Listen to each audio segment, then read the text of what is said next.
Bak jatuh tertimpa tangga pula. Peribahasa itu menggambarkan kondisi korban erupsi Gunung Semeru yang terjadi pada 4 Desember 2021. Mereka meninggalkan rumah untuk menyelamatkan diri dari kejaran lahar. Namun ternyata barang-barang di dalam rumah tersebut justru digasak orang tak dikenal. Sehingga sejumlah warga mengalami pencurian di rumahnya masing-masing. Pengakuan seorang warga pun mendadak viral di media sosial. Dilansir dari sripoku.com, ibu-ibu korban erupsi Gunung Semeru menangis karena rumahnya dijarah.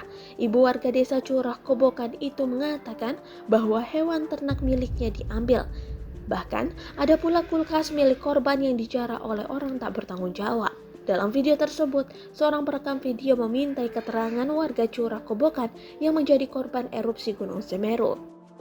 Berikut adalah warga Curah Kobokan yang menjadi korban erupsi gunung dan sedikit barangnya dijarah oleh orang tidak bertanggung jawab. Mau Bu, apa saja yang diambil, Bu? Kambing laki-laki 1. Jantan nggih. Ya, yang perempuan betina, hilang lagi bunting. Nggih, itu. Terus barang-barang enggak ada lagi? Enggak ada, cuma punyanya tetangga kulkas. Kulkas diambil Iya, juga.